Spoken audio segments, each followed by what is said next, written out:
Good afternoon, everybody. I'm going to let a few more participants come in.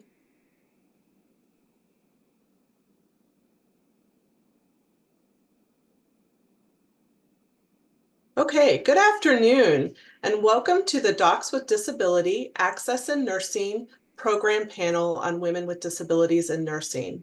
This is our first official event of the new Access in Nursing program. My name is Brandy Jackson, and I'm the co-chair of Access in Nursing, and it is truly an honor for our entire team to host this event. Our panelists today are women with disabilities who are part of the nursing workforce, and they are eager to share their insights and experiences with you. Their vulnerability in doing so is admirable and done in the spirit of support for current and future nurses with disabilities.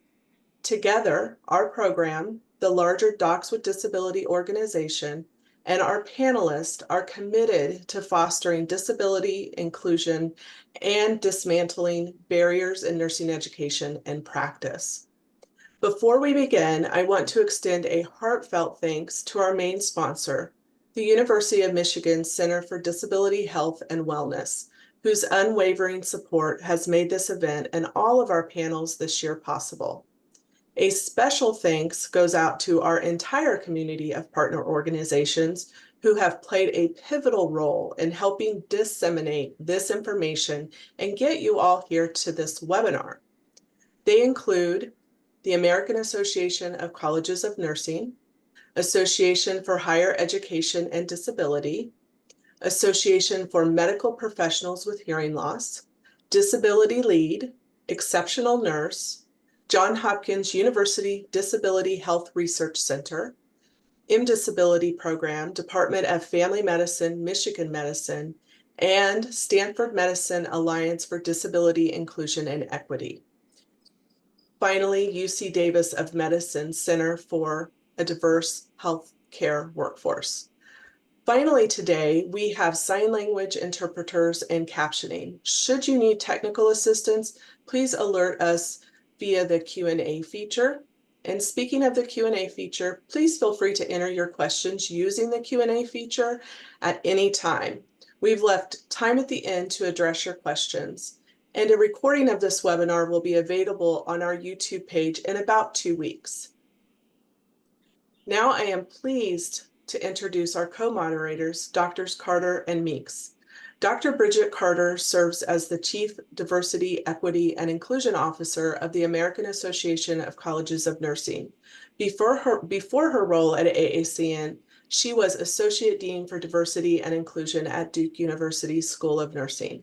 Dr. Carter's passion is to increase the number of historically marginalized persons in nursing.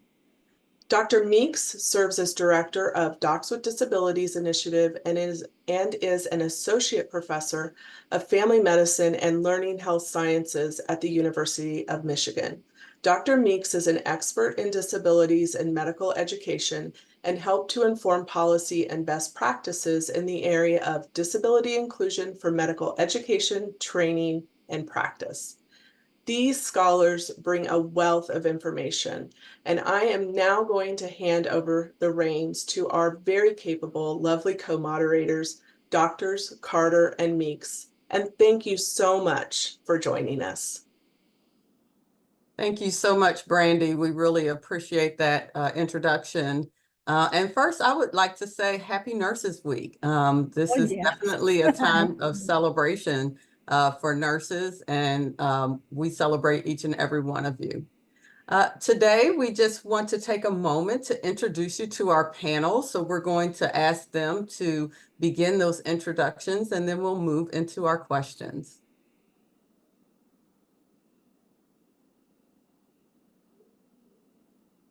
Hi, everybody. My name is Dr. Sabrina Ali Jamal Adine. My pronouns are she, her.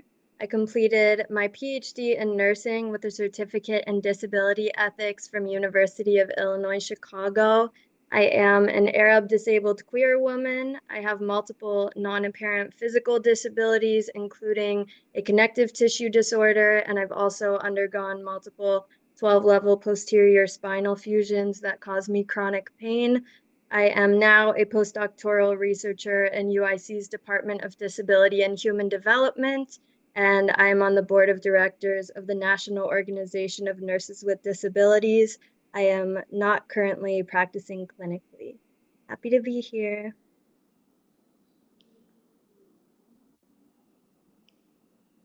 Hi, everyone. Happy Nurses Week. My name is Andrea Dalzell. My pronouns are she, her. I am a paraplegic wheelchair user. I have a master's degree in nursing, and I have worked clinically bedside and also the CEO and founder of the Seated Position, which helps students transition from high school into college STEM programs, as well as helping students get their accommodations when applying for medical programming. I currently am working clinically as a nurse case manager on site with persons with disabilities, particularly at Mount Sinai and at NYP, as well as a school nurse, consultant overseeing the LPNs of Lower Manhattan, New York. I'm affectionately known as the seated nurse because I am the first person to go through nursing school with the use of a wheelchair 6 years ago. Thank you for having me. Hi, everybody. My name is Vera Conte. I am currently assistant professor at the California State University at Dominguez Hills. I am hearing impaired. I have been hearing impaired since I've been a child. I've been a clinically practicing nurse for almost 40 years. I give away my age, but that's what I do. I'm currently primarily teaching. Happy to be here. Hello, everyone. Happy Nurses Week. My name is Michelle Lopez. I am a full-time assistant professor at Pace University in Pleasantville, New York. My pronouns are she and her. I have been recently diagnosed with an autoimmune disorder, which with renal and respiratory involvement, my health issues cause a great deal of pain, and for which I have periods also of exacerbation and remission. I am not practicing clinically. I am teaching in an academic setting now. Hi, everyone. My name is Dr. Clarissa Mahalik. I am a clinical assistant professor at the University of New Hampshire and an adult gerontology acute care nurse practitioner. My pronouns are she and her, and I too have multiple autoimmune diseases. The most disabling is psoriatic arthritis. Happy Psoriatic Arthritis Month and Nurses Week. And this also has periods of remission and flares, which can impact mobility as well as multiple other fatigue, chronic pain aspects, but well managed now with biologics. And I do still work clinically as a per diem hospitalist with Maine Health. Wonderful. We are so excited to have all of you here today, and absolutely happy Nurses Week. So we're going to get started talking about the beginning, your pathway to nursing school. For some of you, the application and education process may have been different because you were going into nursing as a person with a disability. Andrea, I wonder if we can start with you to talk about your path to nursing school and what you experienced. Yeah, so before I even jump into that path, I want to just give a prefix context of what life looked like for me. So at the age of 5, I was diagnosed with transverse myelitis, which is a neurological disorder that left me using on and off a wheelchair. By the time I was 12 years old, I was a full-time wheelchair user. So yes, I've already implemented life with my chair. I went through an undergrad degree in neuroscience and biology, thinking that I was going to go to medical school. Some hiccups happened there, in which case, again, if I was diagnosed at 5 and now I'm 12 and now I'm 18 going to college, that's a long time to be with a disability. And at that time, I had never seen one nurse with a physical disability in front of me. So that's some context into applying to nursing school. No one on my own personal care team had a visible disability. So no representation, no thought process that I can actually do this. Going into the application process, it actually took me a year to actually fill out the application and take the pre-nursing exam, just because when I spoke to professors, they didn't even think that I would be able to get into the program. So there was just hiccup of just not knowing, and if I did, if I would be able to move forward. I did get into nursing school based on merit and not on an actual interview process where the bias could play a role. And therefore, when I got into the program and had to show up for orientation, technical standards were thrown at me. Would I be able to do CPR? How will I ambulate a patient? From what I knew, all I had to do was prove that I had the education to get into the program, not actually apply for a job. But that's not how it really works in nursing. And sometimes they want to know how you're going to do every single thing with accommodations before ever being a nurse. So as a nursing student, I didn't know which way to go or how to prove myself. It was step by step every way. Yeah, building off, this is Sabrina speaking. Building off of what Andrea said, we have some overlap in our stories. So yeah, I was disabled while applying to my undergrad BSN program, which was at a different university than the one I'm at now. But I was very transparent in my application that my interest in nursing was rooted in my lived experience of undergoing multiple complicated spinal fusions. So once I was admitted, there was a little statement copy pasted at the bottom of every syllabus asking us to come forward if we needed a disability accommodation. And once I came forward to my clinical instructor, she referred me to the course head, who referred me. Well, I went into her office and she asked me why I entered a major I'm not physically capable of participating in. Like Andrea mentioned, she handed me a list of technical standards and she said, if there's anything on this list that you can't do, you can't be here. She asked me, what's next? You can't even lift an IV bag. So this was really traumatizing and actually disabling in itself, in that it flared my chronic conditions because I was experiencing discrimination for an inherent identity that I had no control over. So the course head reported me to the associate dean of the BSN program, who asked me if I needed another medical leave of absence, even though my disability was permanent. She asked me for a letter from my surgeon, which I obtained because he basically said there are doctors in wheelchairs. He understood that my goal was to become a women's health nurse practitioner rather than a bedside nurse.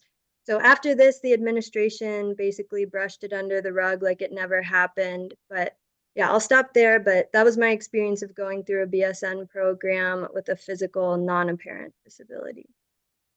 It sounds like the lack of mentors and seeing people with disabilities in nursing was an inherent barrier.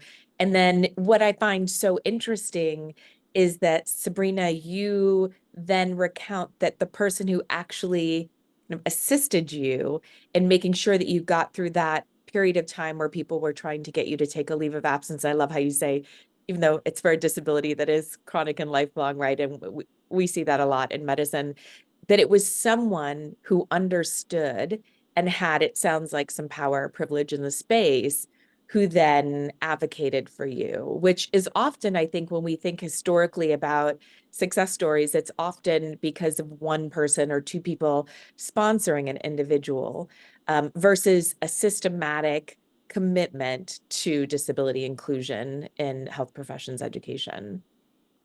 Yeah. Thank you.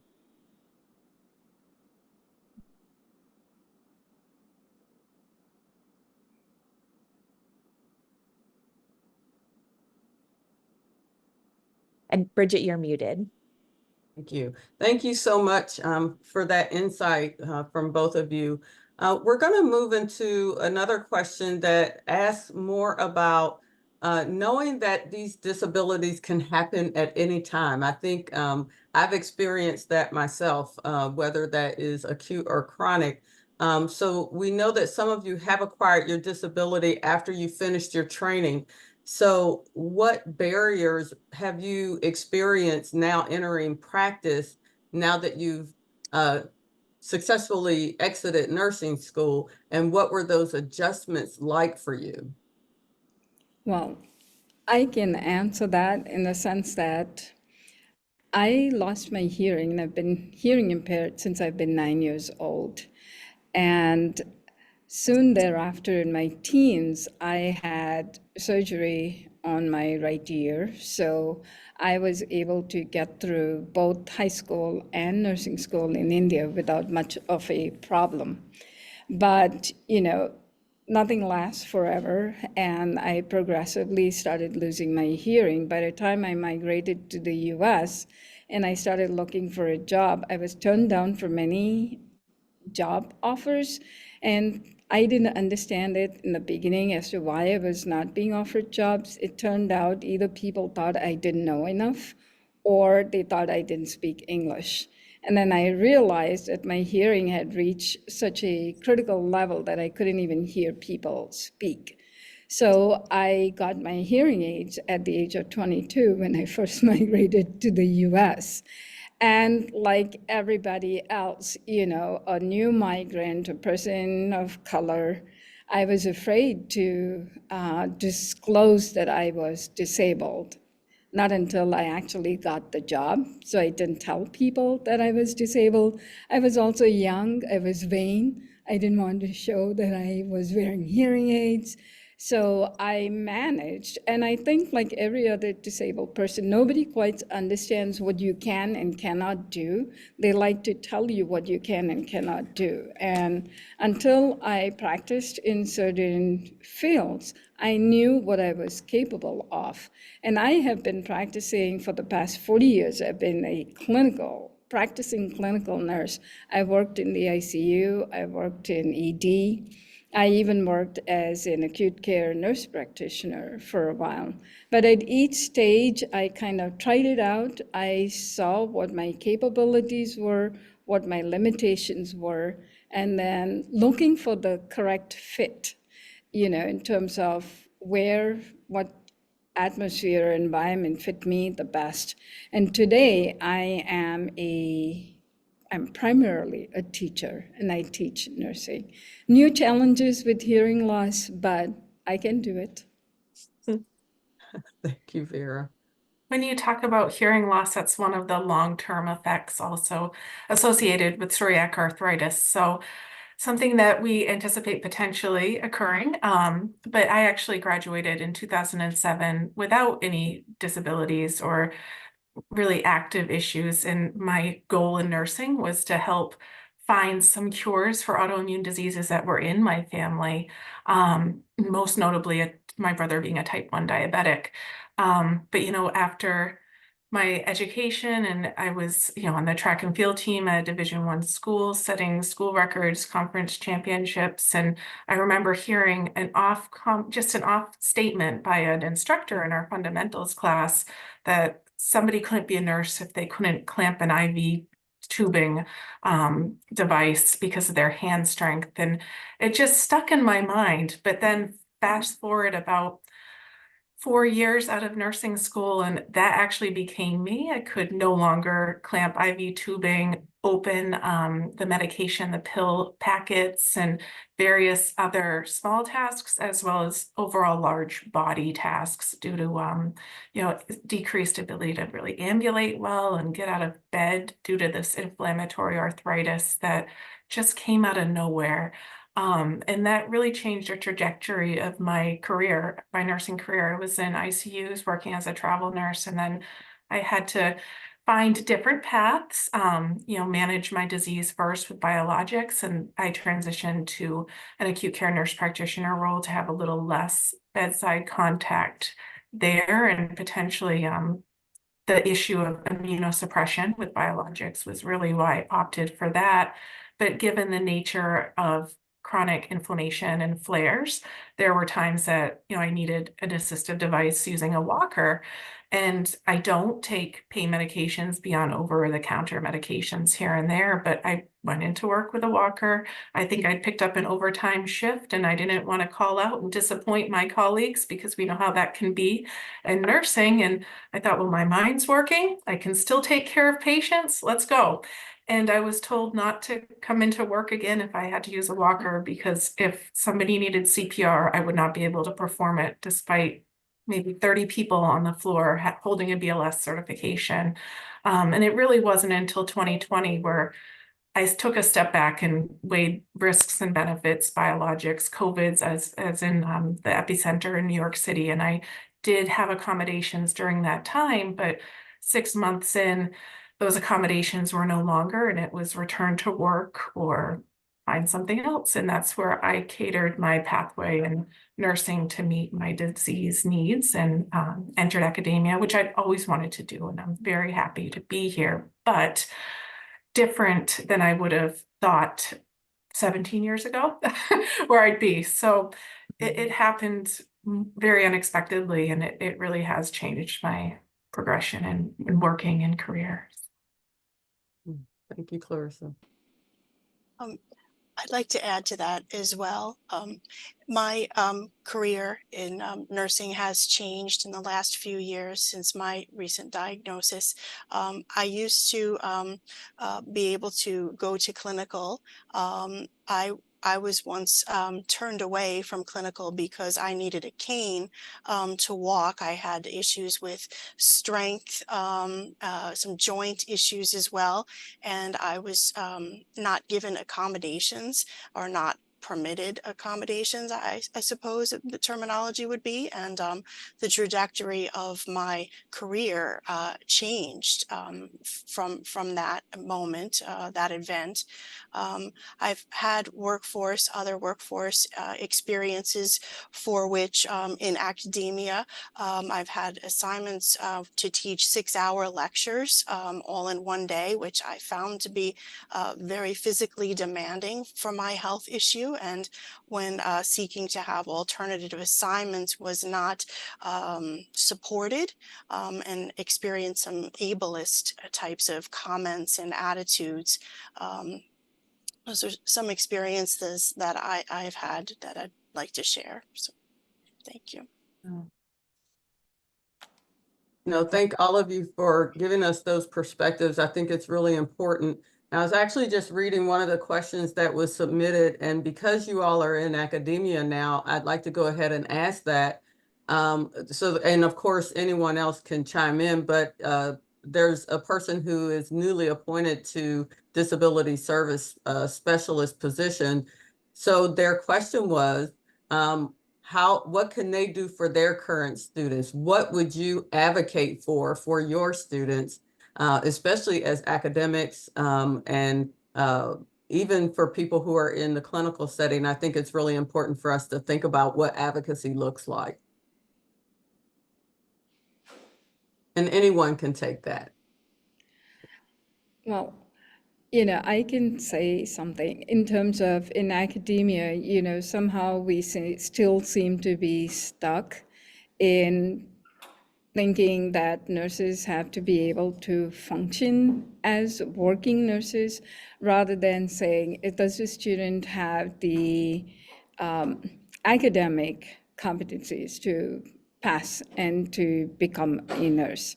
We still focus so much on what students cannot do rather than what they can do, and then trying to move from there. So I think just being open to students will count a whole lot. And if they're like me, and this was 40 years ago, and I think still today, students are hiding disabilities because they will not get admitted. So, I teach in a class. The first thing now I say to students is, I'm deaf. That's my first statement, that I am deaf. And then my last statement to all, not last, my always statement to all my students is not tell me if you need help. It's tell me how I can help you. So, and I say it to all my students, whether they are students with disabilities or not, because my goal is to help the students succeed, and I will do whatever it takes to help them succeed. Thank you so much for that, Vera. The only thing I want to add, just having been in academia, many of our students even come to us with accommodations and will not use them. And that's because of peer pressure or just feeling like they're going to be different.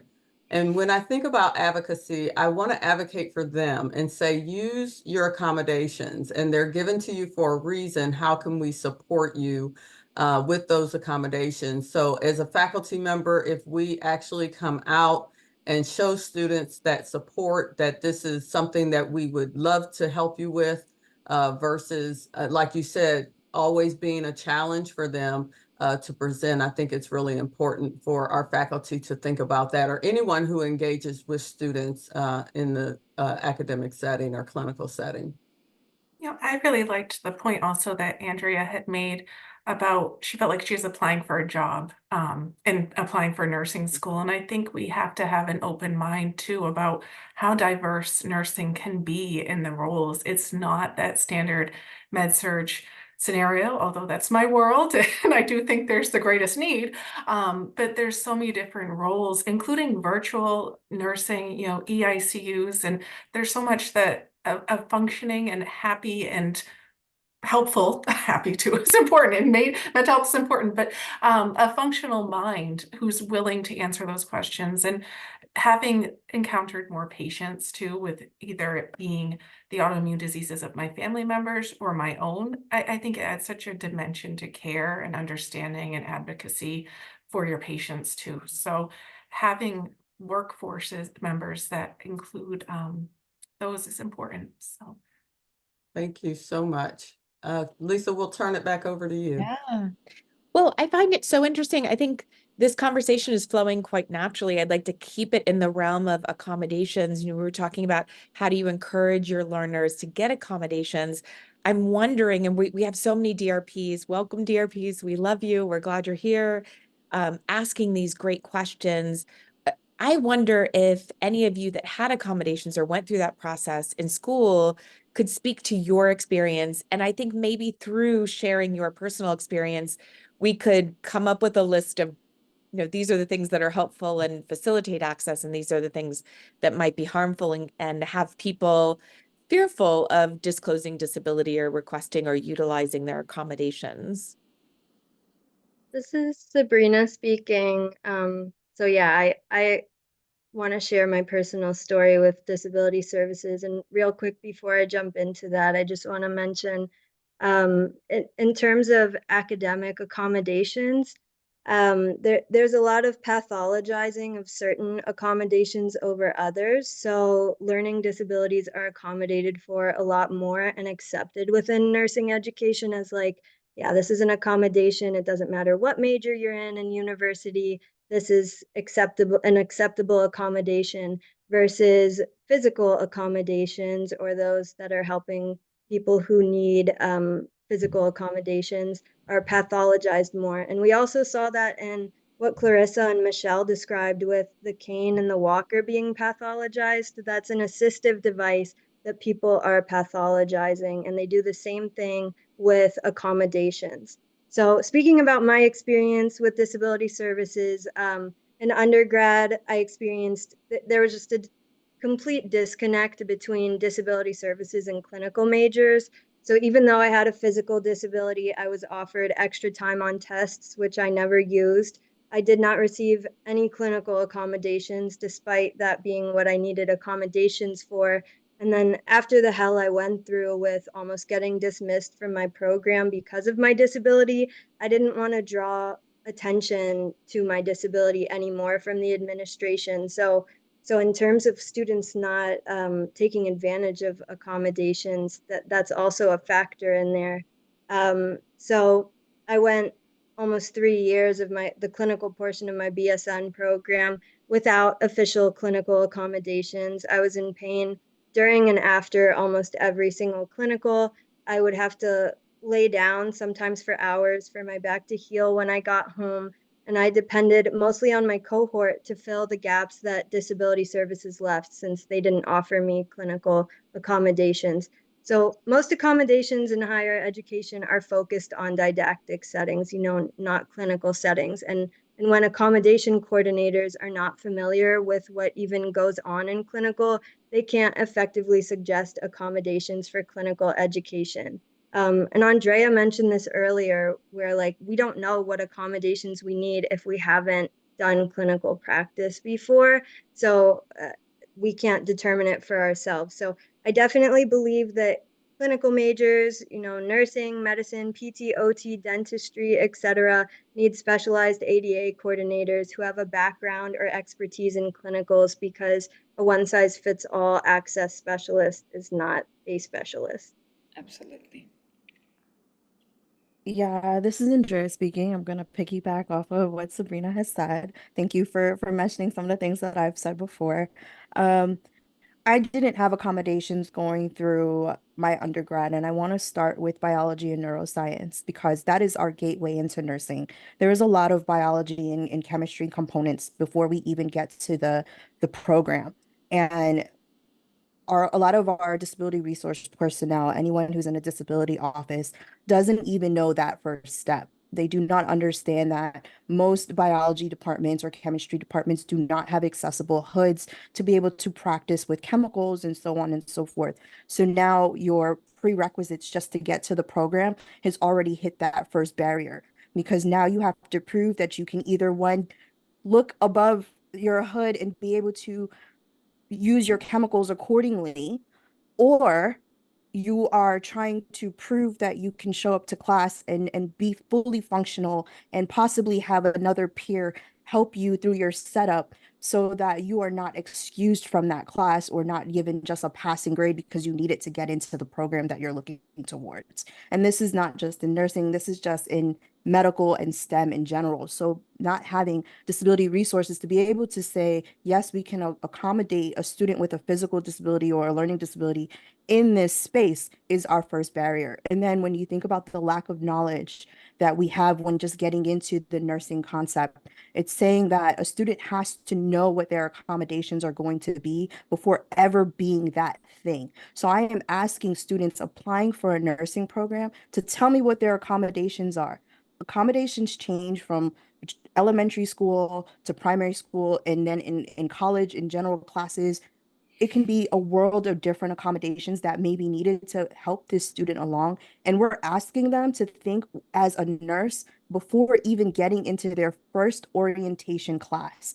How is that even an accommodation? Or how is that even remotely going to help a student when they have never touched this program or know anything about it?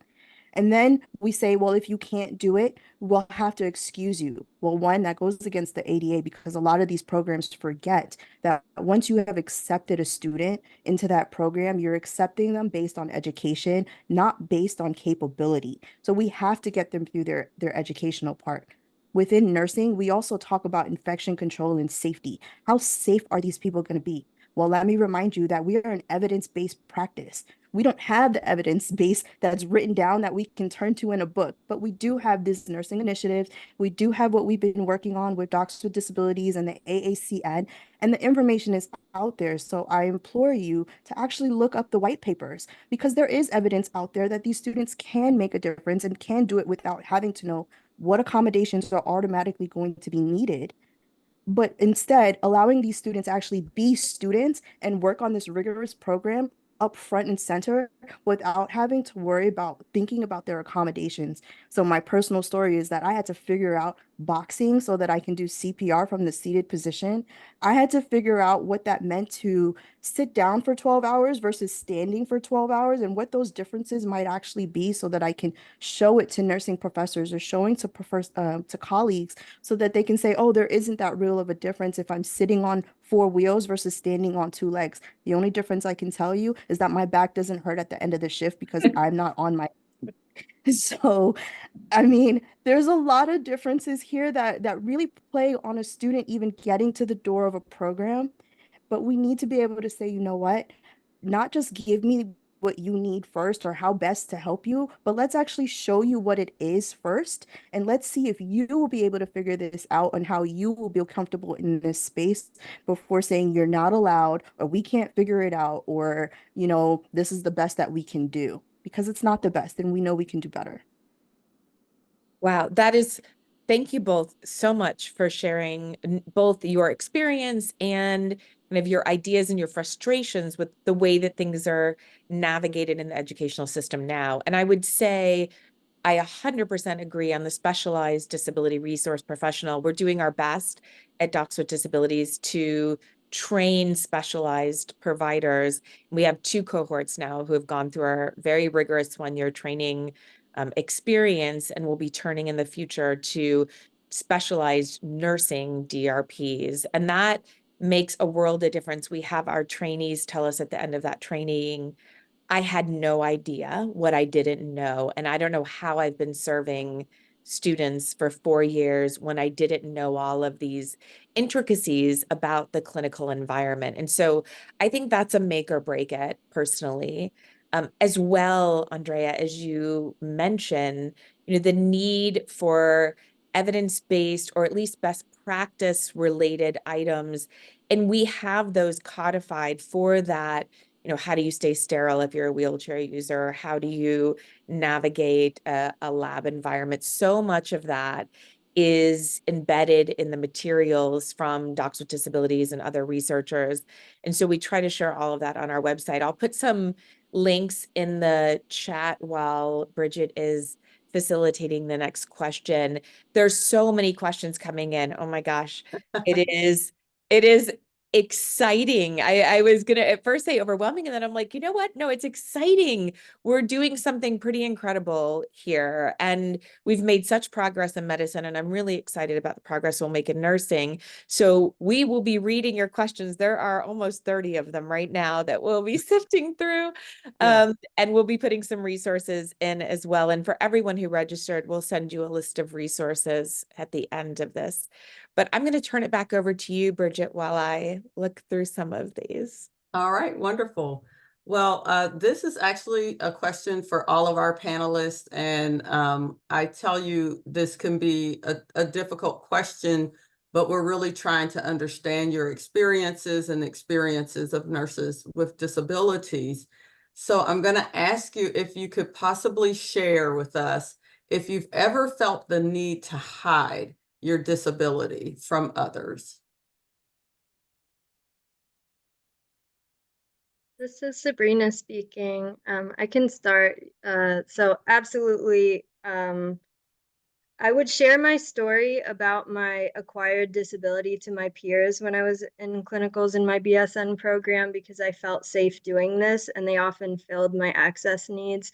But after the punitive experience of quote unquote coming out to faculty about my disability the first time, I felt the need to lay low until I got far enough along in my program. So in my 4th year, when I felt less likely to be punished or dismissed for my disability, I felt safe enough to vocalize to my clinical instructors about my disability because I figured they already invested so much time into me as a student by my 4th year. And also, if they questioned my physical ability in my 4th year, they would inherently be questioning the judgment of every clinical instructor before them who passed me. So yeah, hiding was safety in that hierarchical environment where undergrad students are situated at the very bottom. And I also want to note real quick that hiding is a privilege of students who have non-apparent disabilities who are able to quote unquote pass as non-disabled, but we also suffer tremendously during our attempts of passing. And this is why we see so many more students with non-apparent disabilities make it through nursing programs. And it's because those mechanisms of hiding and passing. Mm-hmm. And actually until really this panel, I don't speak often about having a disability because I feel I've managed it and have been very functional aside from a few waxes and waning opportunities. But I do agree with what you said, Sabrina, how you may disclose it to your peers. When I worked in acute care being on a biologic, I tell people that can I give you this patient with meningitis instead of me taking it because X, Y, and Z, but I would never ask for an accommodation from the employer because you don't want to be questioned or doubted in your abilities simply due to a medication. So. Thank you. Go ahead, Andrea. Yeah, so it's definitely not a shame factor for us to want to hide our disabilities because my disability is very visible. I'm rolling into a room. There's nothing I can do to hide that. However, it's not a shame that we're hiding our disability. It's more along the lines of protecting ourselves from the bias that we know is going to come. This is not something that's sugar-coated. Bias is out there, and we've experienced it so much so that we know that if we do come forward and say something, what that fight may be. And it's never a 50-50 fight. It's literally you're jumping through hoops in many different levels, trying to say, okay, yes, I'm proving this point, but then at what cost? So for those that have those invisible disabilities, they're weighing those costs of, okay, how much do I disclose? How much don't I disclose? And what can I get away with? And then particularly, who can I disclose to? Because there's a trust factor. What's going to happen once I do disclose? Unfortunately for me, I'm rolling into that room. There's nothing I can do to hide it. So my disclosure is automatic. It's so I'm waiting for the fight every time I'm rolling into the room because I don't know which way it's going to go with the trust factor. I don't know if someone is going to automatically see me and accept me and say, yes, we're going to keep moving, or if I'm going to roll into a room and they're going to look at me and say, what do I do with you? Because those are the factors that I've continued to face even as someone who's established the fact that I can do something, that my capabilities are very well reported and accounted for, not just by someone who's next to me at the bedside, but from those that are higher academic and have seen my skills, unit managers that didn't understand that I could, but then saw that I could. It goes all every single time it's back and forth. And again, it is weighing the option. So not on shame. I just want to make sure that everybody that is on this panel understands that it's not disability shame. We're not shame of our disabilities, but more along the lines of protecting ourselves from the bias that we know is going to come and hoping that we can change that narrative by showing you that if we prove and we can be capable, then maybe those rose-colored glasses will come off and you'll accept more people. Mhm. Maria, that's an excellent point, though, about the bias, too, because I do feel like I think I have a strong work ethic to begin with, but I probably worked harder to maybe hide or overcompensate and not call out or use resources. And it's such a great point that you made. I had another thought with that, but I was overtaken by your point. So thank you. I'll stop. But going back to what Sabrina had said too, you guys both had excellent points about the fight. The fight, you don't want to succumb to the bias, but how much do you fight too with having the exhaustion and fatigue and all of that comes with it. If you've heard of the spoon theory with disability and chronic pain, fatigue, and illnesses of that nature, it's a constant fight that wears you down. And is it worth it? Is it worth fighting for an accommodation during COVID when you know you're needed? And I still suffer with some element of survivor's guilt having left the bedside. But was it worth it for me to fight or just move along in my career and find the scenario that fit best to meet my needs and where I was in my life? So to be determined. I don't know. Well, I really and truly hope with all of the information you are disseminating today that this is really going to trigger something in our academic environment as well as our clinical environment about the need for changing the way that they ask or talk about disability. It shouldn't be in terms of, it should be, what can we do for you? How can we make sure you're successful? How can we support you? Versus whether or not you can do the job. I can do the job if you give me the correct tools to do the job. So there was a question in the chat about accommodations and if anybody experienced someone who had extended testing time and the faculty member made that accommodation difficult. And one of the things I will say, if none of the panelists have anything to add, because being a faculty member, you have ways that you can address that. You should never have to fight for the accommodations that you've already received. And I encourage all of our faculty, if you're listening to this, to make sure that you spend time with all of your students, understanding what their needs are, and then addressing those needs and making sure that we're being supportive, that we're not being discriminatory or carrying these ableist attitudes, because it's not healthy for our environment. It's certainly not inclusive for our environment.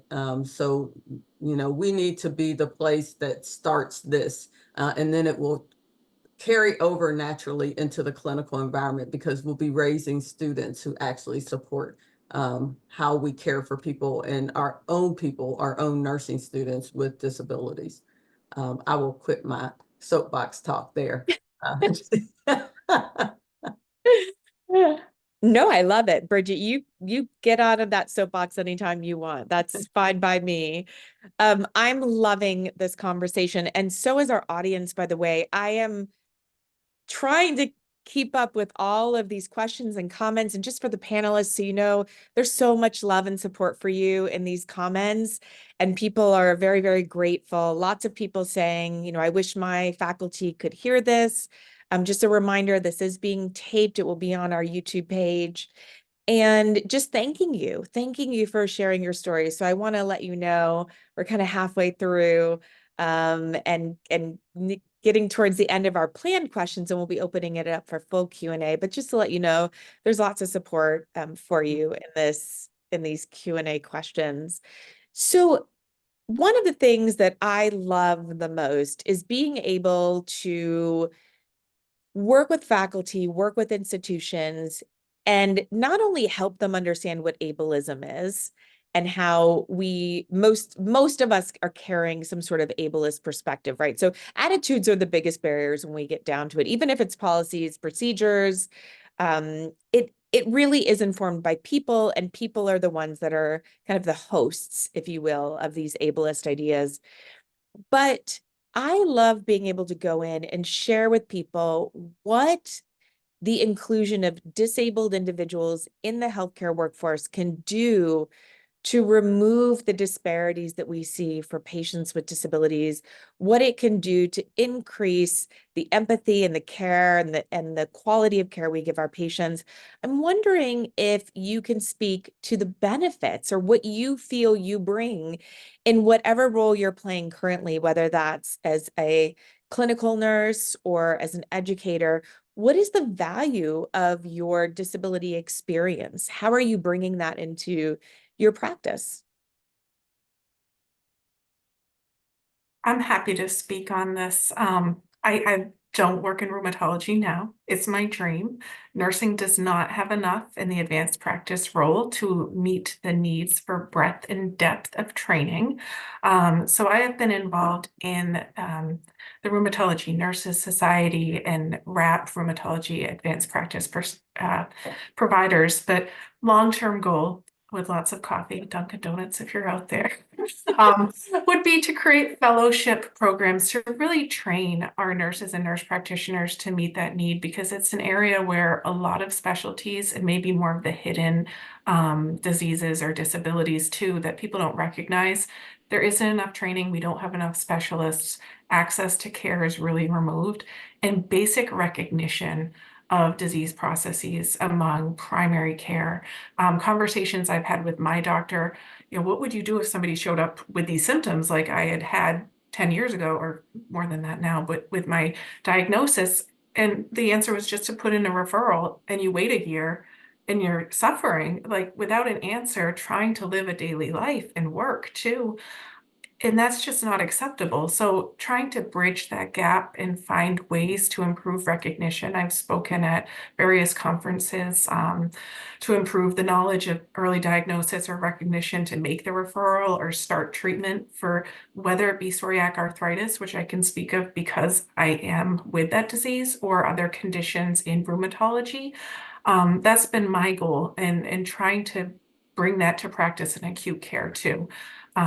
You know, we have a lot of comorbidities with this disease process, and encouraging people to recognize that and seek treatment, because you could ignore it and just say, oh, I have arthritis and early symptoms and morning stiffness, and I can manage though. But the other comorbidities from this chronic inflammation can really, you know, cause so many other conditions and put you at greater risk for stroke, heart attack, all of those things, not to scare people, but also recognition too of how these medications, I mean, as a nurse practitioner and knowing the process of prescribing and prior authorization, I spent no less than 30 hours one week in switching my insurance provider and getting prior authorization, copay assistance cards to pay for $15,000 a month medication. So that is just such a process that if you understand as a provider the question of, or the statement, they're non-compliant with meds, it makes more sense. And that empathy is so important. And one of the biggest things that I've been able to do with the voice of a provider, a healthcare provider, but also a patient, is to advocate for whether it be chronic illness research and step therapy laws and bills of that nature. Being an advocate as a patient and provider and somebody with a voice on both ends is hopefully my most powerful impact and opportunity to create change as a patient and provider. So everybody go knock on some doors. Yeah. I just have to say, Clarissa, we share a disability diagnosis, and I have had, for the audience, I cannot tell you the difference a disabled physician rheumatologist makes in this experience as a patient. It's not just providers or students that feel shame, it's patients that are literally shamed in the process of getting a diagnosis. And having someone who understands you, whether that be a nurse, patient concordance, or physician patient concordance, there's just nothing like it from the user experience. I will say from the user experience. So I absolutely agree with you. Anyone else want to talk about how their disability informs practice? Michelle? Yes, thank you, Lisa. I just wanted to add that in my experience in the classroom teaching nursing students, I have a wonderful opportunity to accentuate or enhance the importance for advocating for clients, the patients that we take care of.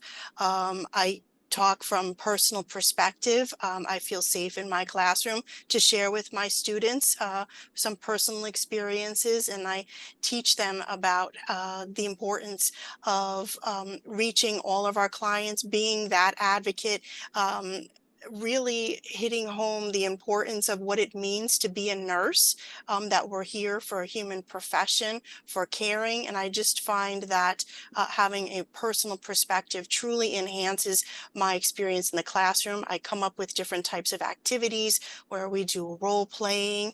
Perhaps we may look at things from a not so positive perspective, and we look at how we can change it to make to emphasize like a proactive change. I'm not sure if that makes sense, but it really does translate in a positive manner in my academic setting. Can I jump in real quick? This is Andrea Yeah. speaking. Yeah, go ahead, Andrea. So yeah, when I'm rolling into a room, again, my disability is on full display. When we are talking to patients where your disability is on full display, they already have this subconscious notice that they've been through something and they'll be able to get me through it. Personal story is when I was a nursing student, I rolled into a room where there was a new stroke patient giving the floor staff a very hard time, not accepting of this disability that she now has, and then decided that they weren't going to go on to therapy on so on and so forth, giving everyone this hard time. But here I am rolling into the room, and this woman automatically starts hysterically crying. And she says to me, I thought my life was over. I knew what she meant at that moment. But if I'm talking to you guys, to see your life completely change is devastating. Then to see someone who you may not often see on your healthcare team taking care of you gives this notion that the care that I give will cure me enough to get back to the life that I want. Oftentimes, nurses use this quote unquote statement of quality of life. We probably hear that in the medical realms too. Quality of life, that is dependent on the person themselves. So when we're talking about academia and our disabilities, that is what we determine what we cannot and can do, not someone else's determination of our quality of life. And I think that's a huge factor for this person that saw me roll into her room and thought life was over. No, life was over because she wanted to stay in that bed and no one was showing her that life could go on, even though we are telling it to her that life can go on. Seeing for your own eyes that a physical disability can still work in a manner that usually is not accepted is life changing for patients. And this is literally what can change nursing, because nurses are there every minute of the day. We see what's happening. We know those changes. When we throw quality of life with bias back at a patient just by saying it's going to be okay, when you don't have that representation, it doesn't help. So yes, we commit all of those that have disabilities, whether invisible and we're speaking about them, or visible and patients can see it, are literally changing the trajectory of patients or students that may have invisible or visible disabilities. We change it just by saying, we are here to care for you, and our care is going to get you to that next point of being able to live the life that you want. Yeah. Thank you for adding that. It's really important message. And one of the things that I always think about is representation matters. And I think I heard that early on in your introductions. We often think about that for people of color. And that's, diversity, equity, inclusion, and belonging is so important. But we have to remember the definition of diversity and that it's very broad. And all of those areas of diversity require representation, and as does disability. So thank you all for doing that for us as well. We're just going to move to one more question, and this is a little sensitive, I think, myself, because it bothers me a little bit just to ask this, but because of your disability identity, has there ever been a moment where you felt unsafe?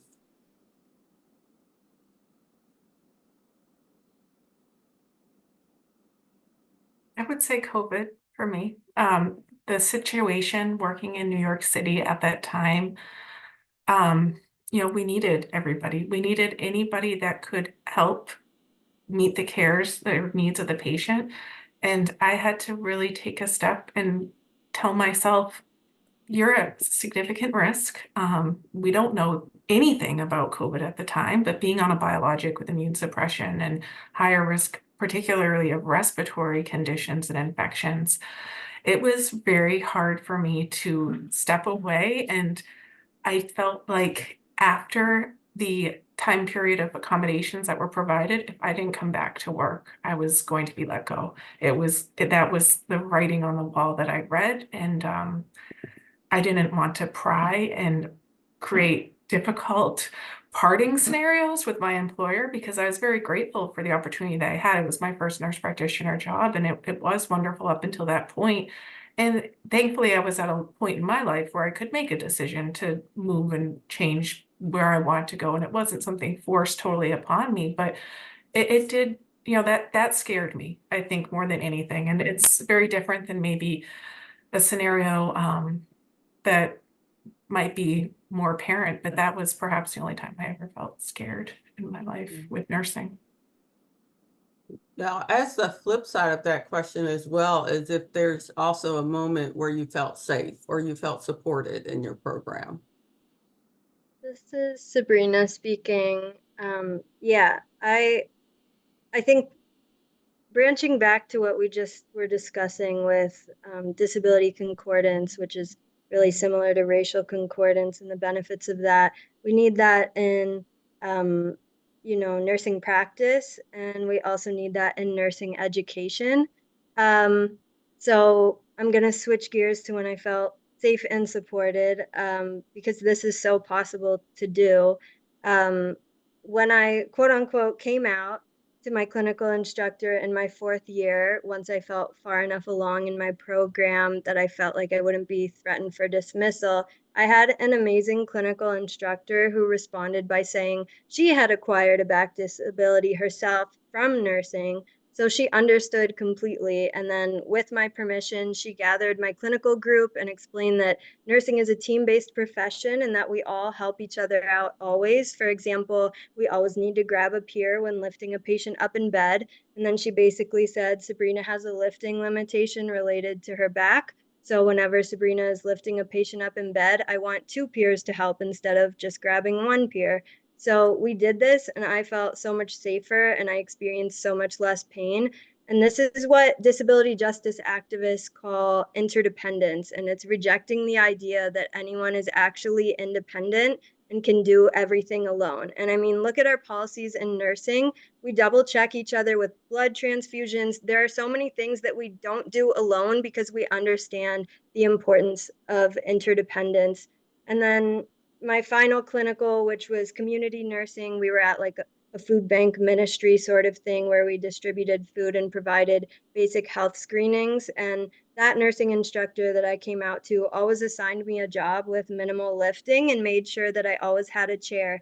And then this is what disability justice scholars activist Mia Mingus calls access intimacy. And it's basically walking into a space where my community, in this case, my clinical instructor and my peers, are aware of my specific disability and the access needs that I have. And it becomes second nature for all of us to collectively fill each other's access needs without even needing to ask for them to be filled every time. Don't you think this happens often with patients people that are pregnant, pregnant individuals working in nursing? I mean, how many times do you see different assignments be made to accommodate because of a pregnancy that's apparent? Don't lift, don't do that. And even when I was pregnant during COVID, I actually had never really asked, because at that point we had vaccines and masks were back in stock and I was working per diem. But it was another coworker who said she can't take that patient because she's pregnant. It wasn't because of anything else but pregnancy. So just a point that I thought was interesting. I don't think we classify pregnancy as disability. No. Yeah, So in that's a really great point. Sorry, go ahead. No, you're fine. So in talking about being unsafe, what becomes apparent to me is asking students to tell me what their accommodations are in a clinical setting that they've never been in. So when we're asking how we can best help you, if an individual has never been in this setting, there's no way for them to clearly and confidently say, this is what I can and cannot do.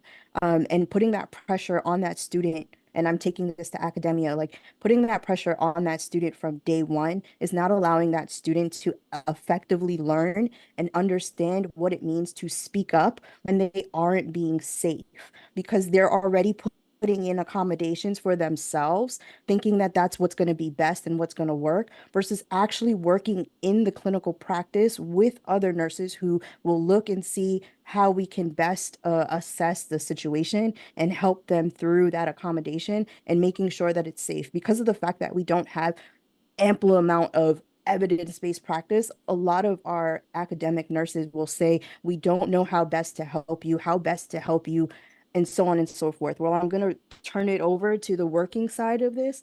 If we can help our patients get back into everyday life, you should be able to help your students be able to figure out what clinical practice looks like. And this is not something that is new. It's not something that we should be shaming or pushing away or pushing out, but also inviting in. Because if you're inviting your students in to talk and have these open dialogue conversations about what it's like to be in your position in a clinical space, we'll know how best to help our patients, because our patients are going to be asking the same question, trying to live that quality of life in the real world, not necessarily understanding nursing.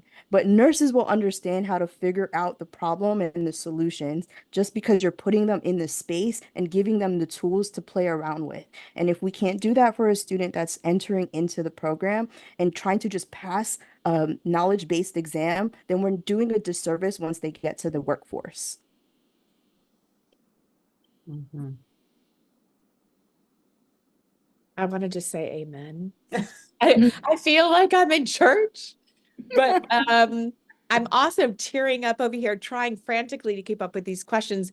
Every time I answer a few questions, I come back over and I've got 30 more. And I'm like, everyone is so hungry for this conversation. That is exceptionally clear in the posts for questions. And again, people are saying, I mean, words that have been used, life affirming. I needed this more than I knew. So again, I can't stress how grateful we are for our panelists today. I want to get to the meat of why we do these panels. And for those of you who've been following Docs with Disabilities, we've done a number of medicine-oriented women in medicine related panels about different topic areas. And I can assure you we will be doing more panels on nursing as well. This is our first kind of general catch-all panel. But the reason we do this is precisely because of, Andrea, what you talked about earlier. You cannot see it, or you cannot be it if you cannot see it. If we don't have enough mentors with disabilities in this space to be able to assume that everyone will have a mentor. So we do what we call asynchronous mentoring, either through our podcast or through these panels, to try to get as much information to the learner that's already in nursing school or to the learner that's thinking, I want to be a nurse, but everyone's telling me I can't be. How can I do this? And I want you in this next question to speak to those people, to the learners. If you were talking to a learner that was thinking about entering nursing education, or you were talking to a learner that's in nursing education, struggling and frustrated, as many of you have been in your educational experience, what advice would you give them and why? And so I want everyone to take an opportunity to speak to this. This is Sabrina speaking. I can begin. So I definitely just want to say I think a lot of this falls on nursing faculty and staff, and whether as a community we are committed to learning about what ableism is and how it manifests in nursing education and practice. The lack of education of faculty and those in positions of power cannot continue to fall on the shoulders of disabled nursing students, and it cannot continue to be luck of the draw as to whether a disabled student is assigned a clinical instructor or course head who is committed to anti-ableism, because that's pretty much where we're at. But in terms of advice for nursing students, I would say, one, remember that you passed your prerequisites to get into the program, and there is most likely a pathway within nursing that is or can be made accessible to your body mind. Two, I would say to remember that you have a unique set of skills such as advocacy, adaptability, patience, and these skills are directly related to your lived practice of navigating the world as a disabled person. And disability justice, we call that CRIP wisdom and CRIP knowledge. And then three, to remember there is a school and workplace out there that will accommodate for you.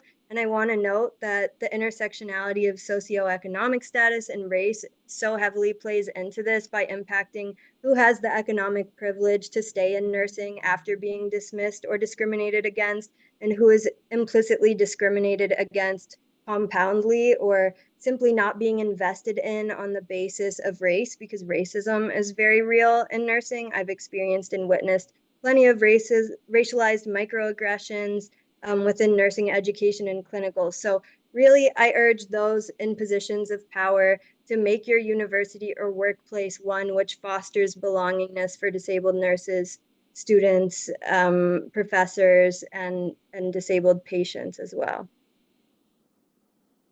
Thank you for bringing up the multiply marginalized experiences of people at those intersections or who have been minoritized, because you're right. I always say, even for litigation, if someone is actively being discriminated against, litigation is a privilege, and it is not a privilege of those that are the most affected.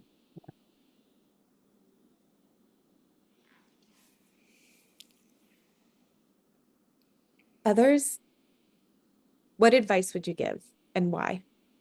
Vera, you look like you're leaned in and ready to go. Oh, well, I'm absolutely amazed by the women on this panel. And, with my disability, as Sabrina was saying, it's not an aberrant disability with hearing loss, but, I have seen many times when I explain to students, I use an amplified stethoscope, now technology for hearing impaired has advanced so much. I actually have a stethoscope that just has a head and it transmits directly to my hearing aids. So before it was such a hassle, I had to take off my hearing aids, put them in my pocket, put the stethoscope in my ears, and then listen, then tell everybody, wait, I can't hear you till I put my hearing aids back in.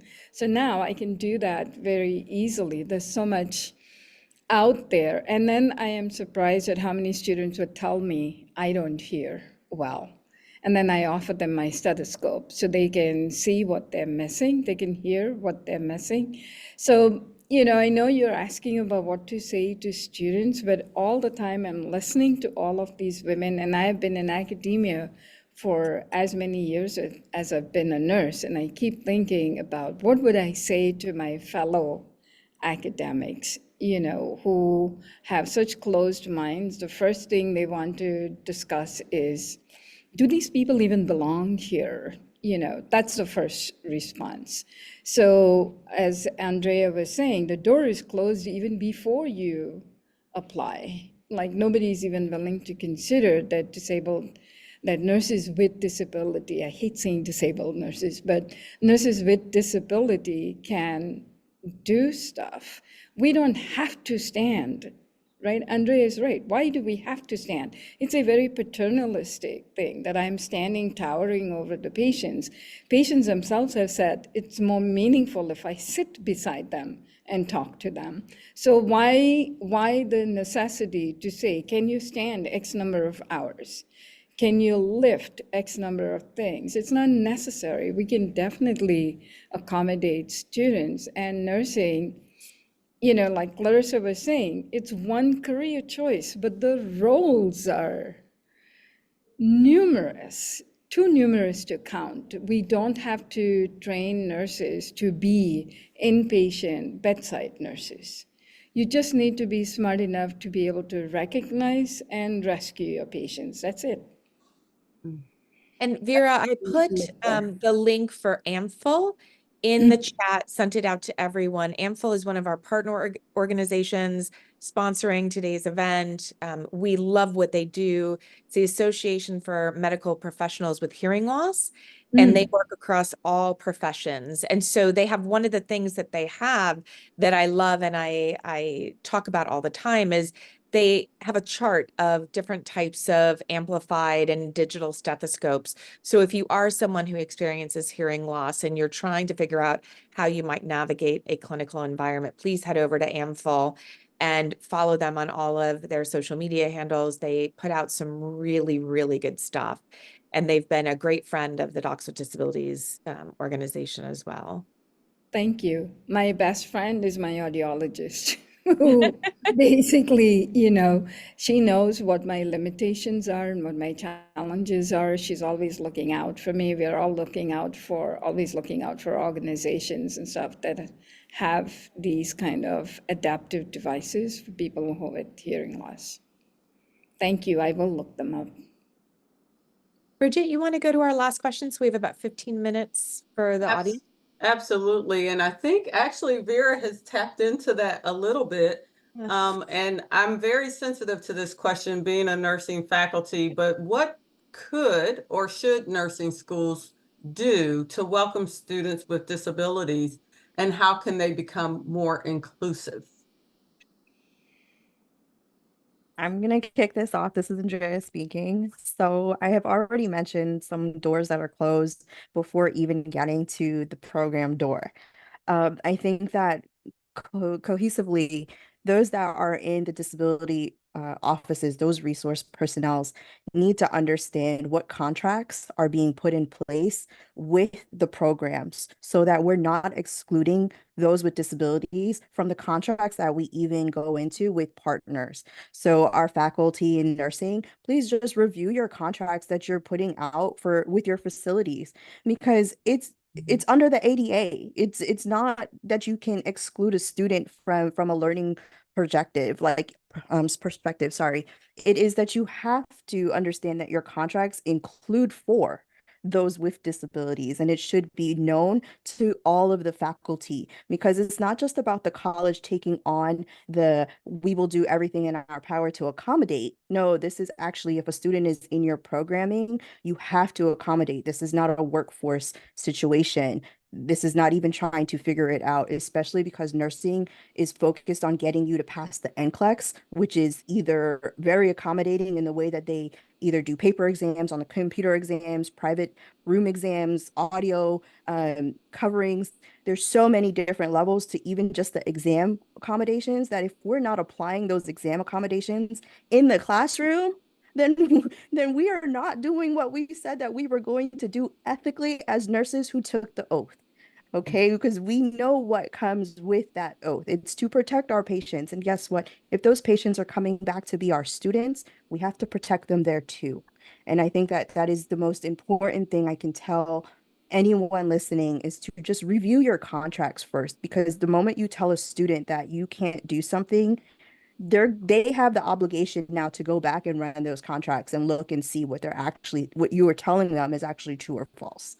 And that's the first step. You have to know and make sure that you are providing that space for these students at the very inception.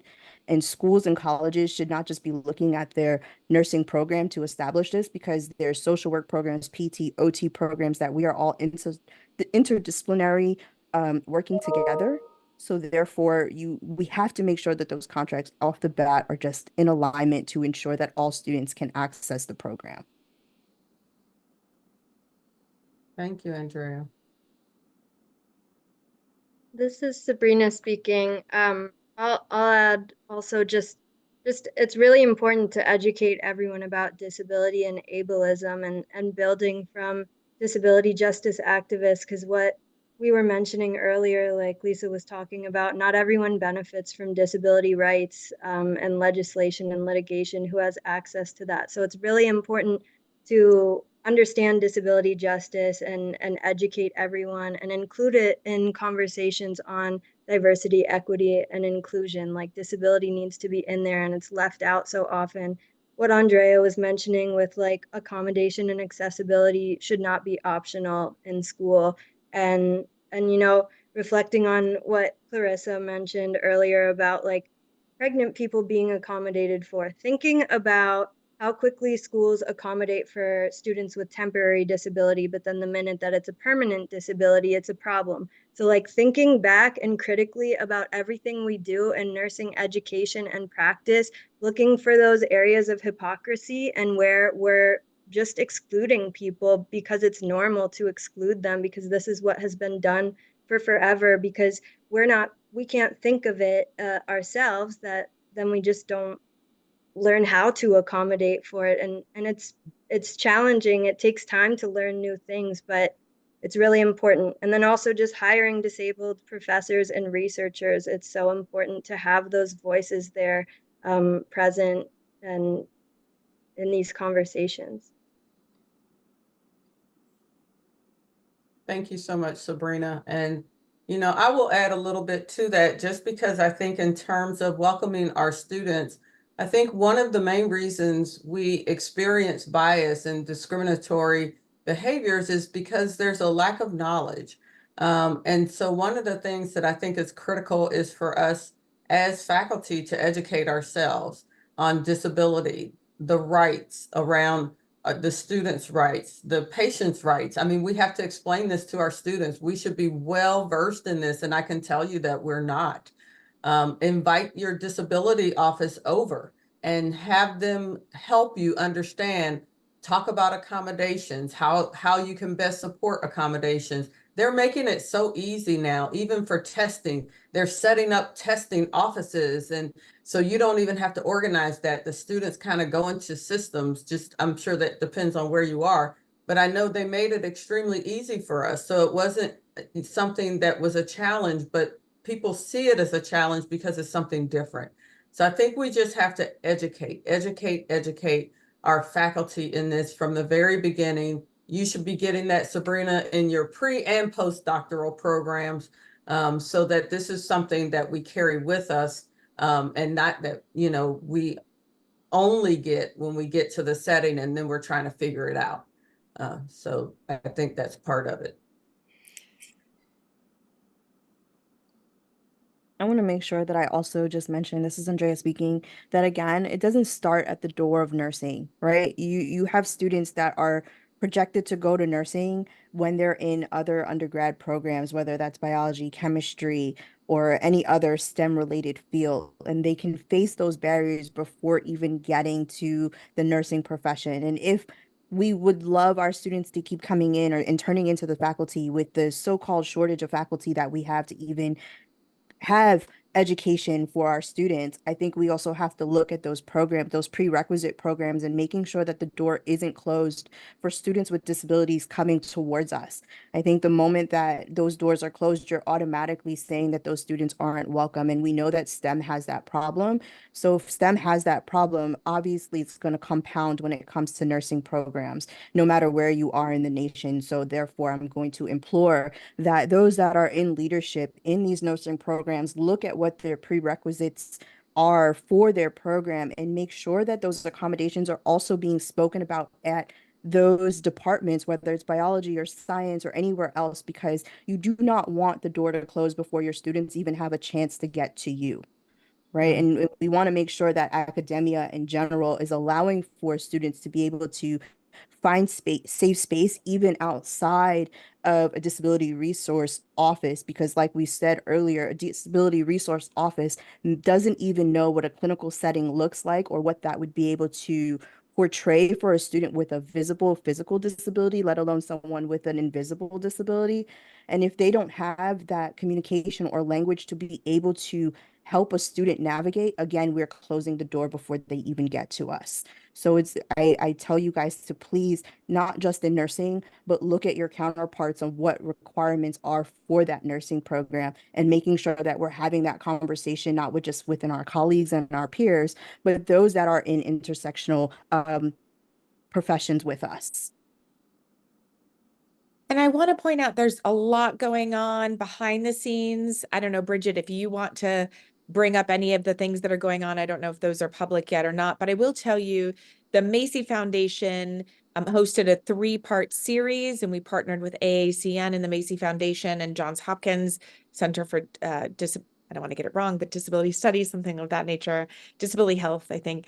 And that is recorded. I'll put that in the chat as well. We're capturing the chat so that we can send you out a very organized list of resources that I've been trying to capture and put in the chat. We also we'll be having another panel, of course, on this. We have launched our Access in Nursing program, and we are creating resources as fast as possible, but we invite you to take a look at our Access in Medicine resources, which have been highly impactful. We've worked with the AAMC, the AMA, and the ACGME to build resources that focus on all areas of barriers. So that is the structural barrier, the faculty level education, getting assistance to the learners so that they know how to navigate this space, kind of a 360 approach. The other thing that I wanted to let you know is that there was a question about the questions that we don't get to, and we will review those. We're capturing those now. We'll review them and provide answers to any remaining questions when we give all of the resources that are available as well. We, in Access in Nursing, we have a research group that launched its first study. So our research team is pretty prolific and pretty I think it's a pretty strong research group, so expect to see more from us in the future. And of course, we have our education group as well. So keep an eye on all things. Feel free to subscribe to our website. I'm going to get a couple of questions in here, Bridget, if you want to take a look. I saw one that I thought was really interesting, and I've actually never talked to nurses about this, so I am very interested in the answer to this question. But what about the state licensing boards? Have you had any difficulty with the licensing boards because of your status as a person with a disability to keep your nursing license? I'm going to take this question. I'm sorry, Carissa. Oops, sorry. Just because I'm currently mentoring one student out of Texas, I won't give any direct location, where their nursing program is going to the board currently to try to actively find a way for the student to not participate in the nursing program. So from the boards that I have worked with directly, New York, Pennsylvania, New Jersey, Connecticut, none of these boards have any discriminatory factors against any nurse that has any type of disability. And this is because they understand that the nursing profession is vast. It does not necessarily mean bedside. It does not necessarily mean hands-on or needing to. It's just the basic knowledge of nursing. Can they differentiate with their critical care knowledge? And can they execute when they know a patient is in distress? And that's in any factor, whether they're in case management, whether they're inpatient, and so on and so forth. However, some nursing schools will go directly to the board and say that a student cannot do technical standards that are required for a particular clinical practice, and therefore trying to say that if they cannot do it, which is a requirement of the program, therefore goes against the board's authorization to test. So there's a little bit of communication problems there in trying to ensure that students aren't just being bogged out from technical standards put on by clinical mandate as per the Board of Nursing per state, but it is not a factor for boards. Let me just make that clear. Yeah. Is absolutely correct. Yeah, and I think what we have to focus on is not the nursing state boards, but the schools themselves, the technical standards that they put in place. Technical standards are written by the school. So they put that barrier there. And that's what I think, I know you were mentioning some hopeful things that will be coming out for the future. I cannot personally state what those are, but I would say keep your eyes open for some funding that will come forth for us to address things specifically around disability and nursing, and technical standards is one of those things. And I think it is something we have to address because we have to understand what nursing is, and what does, when we say you want to be a nurse, what does that mean? And it's more than the picture that people have in their heads of a nurse standing at the bedside of a patient. And I've put the link to the Macy Foundation landing page for all 3 of those webinars. And so I encourage you to engage with those recorded sessions. And then we've put just a ton of resources. I'll ask Sarah to capture the chat again. I just want to say to the panel, there are so many people that are, I thought we had 35 more questions. The majority of those comments were just thanking you so much for this critical conversation. As Bridget noted, there are some things that will be forthcoming. If you follow us on social media, we will be sharing all of these things. And there is an online event through Frontier Nursing that will also be focused. The theme this year is on disability inclusion. So that I believe that will be available to everyone. And so lots of really good things coming and lots of resources getting posted on a daily basis. We're actually, as an organization, having a hard time keeping up with everything that is going on because there's so much coming. There's so much going out. It feels like something's coming out every day. Yeah. And many of these resources are currently shared across many organizations' websites. So we'll keep you updated, and feel free to subscribe. And our first newsletter comes out, I think, next week. So that's exciting as well. But with 3 minutes left, I know the majority of questions were really focused on disability resource professionals, how they can get trained. There's lots of information in there.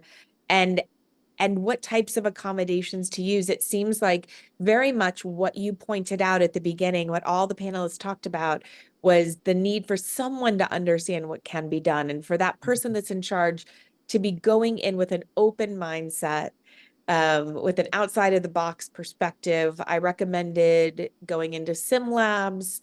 Our sim folks are the most creative individuals that I know in health professions education.